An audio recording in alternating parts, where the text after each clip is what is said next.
Greetings comrades, my name is Gigantos, and as you can see from the title of this video, there's a few things I'll be discussing in this week's video. So firstly, you may remember from how a few weeks ago I mentioned that my Easter cactus that I called Susanna, due to me not looking after her roots properly, they rotted away, and I've been trying to keep her alive despite her not having any roots for like 1.5 to almost 2 years. And I said I would give you an update if there were any changes. And I'm glad to say that it looks like she's going to be fine. Let me swap hands. I'm already tired holding this. Anyway, so not too long ago, what happened was when I was trying to help Susanna's roots grow, I was concerned that because the bottom of her, every time she tried to grow something or she tried to take in water from the bottom of her stem, that part of her stem would become infected. So I thought, okay, maybe I can't rely on the possibility of roots growing from below a stem. So I instead tried to encourage her to have her aerial roots grow. For those of you that don't know, some plants are able to grow aerial roots. So maybe at the base of branches or leaves, they're able to grow roots effectively. And holiday cacti are no exception to this rule. I had Susanna. I had her on a small glass with the bottom filled in water, and then I had a plastic bag around that glass and her to basically try and keep it humid. And my aim was, and I would keep opening the bag a couple of times every day and spray water on her leaves, and it worked.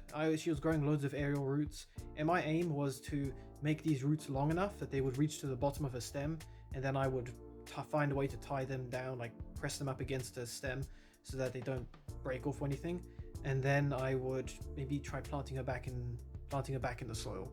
So effectively, she would have had a whole bunch of roots running down her stem into the soil. However, when I change her water weekly, and when I changed her water last, what I noticed was that she was now actually growing roots at the bottom of her stem, which made me very happy, because firstly, I didn't have to wait for several more weeks trying to get enough roots to grow down from her sides all the way to the bottom of the stem, but it also meant that she was now strong enough to grow roots. The reason why she couldn't grow aerial roots in the first place was because she wasn't getting enough water, and so I had constantly been keeping the bottom of the stem in water to try and make sure she could take it up if she could, and I always soaked her leaves so that she could try and absorb some through her leaves. And so when she began to grow aerial roots, I thought, okay, she wants to live, and I'm giving her some energy to grow stuff. But now that she's got roots coming out of the bottom of the stem, I know that she's much stronger than before. And the leaves are also thicker; they're not paper thin, which makes me very glad. So my plan right now, I've removed the bag. I'm still spraying her to see if I can get maybe any aerial roots to go down her stem and like I did before, just to see if it's possible. But my main goal right now is to try and encourage as much root growth as possible before I put it back in the soil. But otherwise, my Easter cactus, which for over a year had no roots, now has roots and is most likely going to be fine. The second thing I'll be talking about in this video is it's the conclusion of an argument that a few of my friends had with one guy in rather recently. So what happened was, in a group of mine where the sole admin doesn't care about anything it's posted, there was a guy who claimed to be firstly a genius. He didn't have any formal education or anything, but he read enough around various topics like science and theology and philosophy and stuff like that. He claimed to be able to see like hidden knowledge, so much like a Gnostic, and he claimed to be possessed by Satan. Yeah, I know. Let me change hands. He's not very believable, I know. And what happened was my friend pointed out a few things which were wrong with what he said, and he was expecting like a big argument going on for a while. But there wasn't one, because right after that guy gave his response, he turned off the comments. And this happened a few more times, because this guy would just post rubbish, and my friend would refute him in the comments. But then after that guy countered him, or tried to counter him, he then turned off the comments. And my friend found a way to get around that. He basically edited his earlier comments, and then wrote a response, and then updated that comment, and that's how he got around that. But yeah, there was a bit of tension between the two of them. And most recently, I can't remember what specific post it was, but I think he was telling people to trust him. And my friend said, "You're telling us to trust you, despite claiming that you're possessed by Satan and your demonic revelations are somehow authentic." And then there was a thing in the comments where they argued. And after a while, he actually tried to threaten my friend. He threatened to expose him as a member of the Eastern Lightning cult. He wasn't actually a member. It's because in that group, he only shares content relating to the Eastern Lightning cult. Some of my friends share my content from Gigantian Apologetics throughout various other Catholic groups. One of my friends does that in the same group. One of my friends shares my content in that Catholic group. So instead of me, the other guy who was getting involved in these arguments, he decided, okay, well, if you're going to bring Gigantian Apologetics here, I'm going to bring in warnings from the Eastern Lightning cult from our mutual friend. And so that meant for the last few months, maybe over a year now, he's been sharing content warning about the Eastern Lightning cult. Okay, remember, specifically, warning. Maybe I shouldn't do quotation marks, okay? Just warning, okay? Imagine thick bottom line beneath the word warning. He was in no way supporting anything the cult said. He was always putting up, sharing the content that talked about people who were missing because they'd abandoned their families for the cult. He was putting up case studies of cult members who had stolen money from their families and other stuff like that. But basically this guy threatened to expose him as a member of the cult. And after a few minutes, he received a notification he was tagged in a post. And so he clicked on the tag, and it was that same guy literally saying in a post that keep an eye out for my friend's name, he's a member of this cult that wants to divide Christians.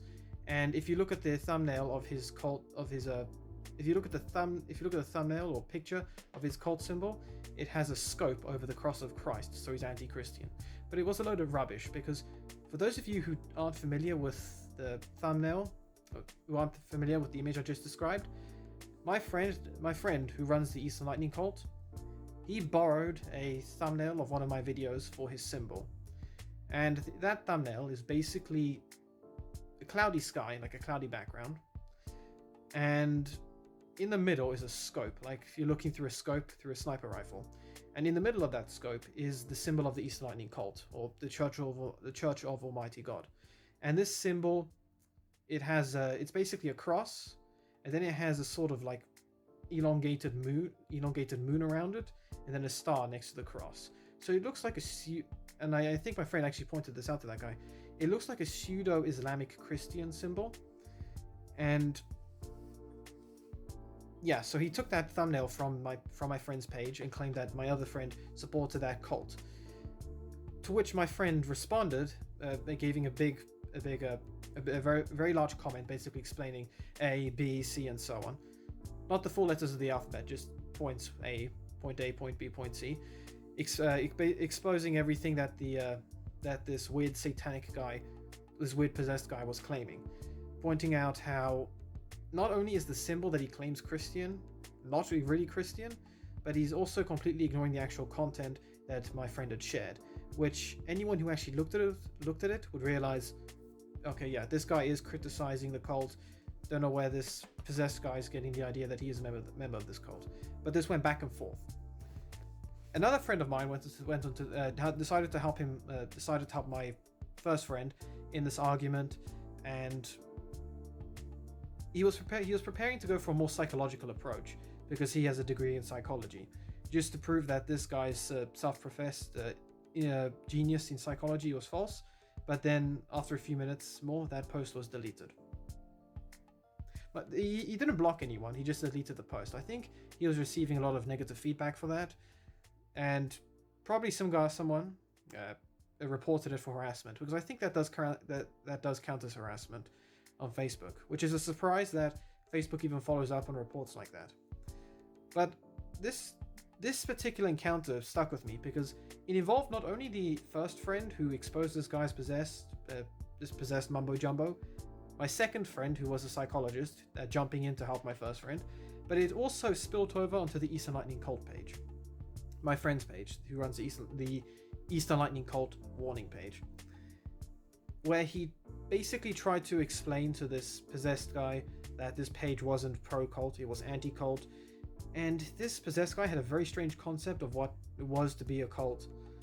And so my friend who runs that page ran this guy into the ground until eventually he had no case to make, and he just said bye kids or whatever, and left to join the main group, to join the group where my two friends were arguing with him instead.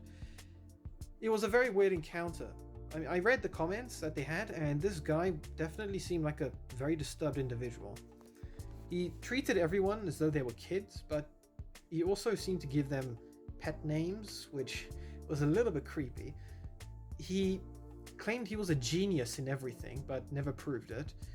And he just loved throwing insults everywhere. Actually, maybe he is possessed by Satan, because that I can see some of those attributes definitely coming from a demonic source. But point is, that was a very weird encounter that... Man, do I look that tired already? Wow. But that was a very weird encounter that happened this week. And I'm sure we will meet more individuals like that in future. I actually have a post about that guy's first post where he claimed to be possessed and everything. That'll be coming out in a couple of months, just depending on how I organize my schedule. So yeah, I'm getting ready to stir the pot when that post comes out and my friends inevitably share it into that group. But we'll see how that goes. Yeah, I'll probably make a video a couple of months from now, like there's like battle scars, paints my face saying we're back at war. Anyway, third thing in this video, I don't really plan to cover it too much because it's such a stupid thing. But for those of you that don't know who MrBeast is, MrBeast is how do I pronounce that word again? A philanthropic YouTuber. So he makes a lot of money from his YouTube channel, whether it be people watching his content or sponsors for his videos, or the chocolate bars he makes, or what else does he do? He's got like a whole business. It's very and his Beast Burger stuff. He's got his own big business. It's very impressive what he does. But basically, people have been accusing him of being the Antichrist, and it's a really stupid argument for it, because the only thing MrBeast has really done is that he makes money in his videos saying, I donated this house to this homeless guy, I've last to leave the circle wins this much money, and so on. He makes those sorts of videos, and all the money he makes from that and sponsorships and his business and stuff, he reinvests in the channel. And this meant that over the past couple of years, I think I first heard about him in 2018, and by then he only had like 30 million. Now he has 133 million. But it's meant that he's been able to grow very, very quickly. And he's currently the largest YouTube channel run by a single individual. So all this popularity about him, combined with all this money he's making and investing in his videos, some of them for medical things, such as a recent video in which he paid for 1,000 people across the world to have their sight restored because they were blind from birth or not. But all this sort of stuff apparently has convinced many fundamentalist Christians that he is the Antichrist. Honestly, I think it's just more of a case of these fundamentalists being angry that there's I'm not sure if he's like an agnostic or atheist, but they're probably just angry that someone as young as him is so successful and he's so popular and he's making so much money, instead of the mega churches they donate their money to, that they'll just target him with all these conspiracy theories. And it's a shame. I mean, even with his one curing the blind people video, people were saying, why are you posting this to make money? How can you make money off something as disgusting as this? And people with half a brain were saying, of course he's going to make money if he's putting this video to make money from it. He uses that to reinvest in the channel to make videos just like this one. He's not making money for the sake of it. He's making money because he genuinely wants to help people, and ultimately, you know, it's his money. He can do what he wants with it. And if he makes even more money than the cost for curing 1,000 people of blindness, you know, he'll use that money for other stuff, whether it be an environmental program like Team Trees or Team Seas, or if he pays for more people to get their blindness cured, or other charity events and stuff he does. Point is, MrBeast is not the Antichrist. He's done nothing when it comes to theological content. He's only shown philanthropy, he's only made philanthropic videos, really. Whether he donates money to people or he has philanthropic videos, or he makes a silly video like trying to fly with leaf blowers. But that's not the content the Antichrist would make. And simply having 133 million followers does not make him the Antichrist either. Otherwise, people would have been saying that about PewDiePie years ago. They're only angry because he makes money, he's helping a lot of people, and he doesn't seem religious at all.